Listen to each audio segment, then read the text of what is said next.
माझं सोलापूर न्यूज मध्ये आपल्या सगळ्यांचं स्वागत.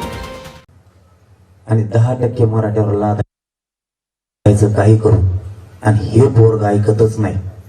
हे पोरग एक तर संपलं पाहिजे, नाही त्याचा गेम तरी करावा लागल, नसता याला बदनाम तरी करावं लागल, नसता याला उपोषणात मरू द्यावा लागल म्हणून 16 दिवस उघडा, नसता याचं काहीतरी करून का ना पॉयझन देऊन का ना सलाईन मधून, म्हणून मी परवा रात्री सलाईन सुद्धा बंद केली.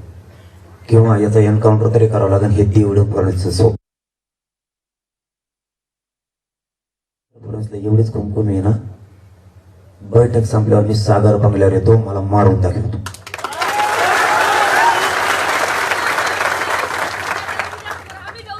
तुला माझा बळी घ्यायचा आहे ना, तुला माझा बळी पाहिजे ना, मी तुझ्या सागर बंगल्यावर होतो, घे माझा बळी. पण समाजाची इमानदारी मी नाही ऐकू शकत.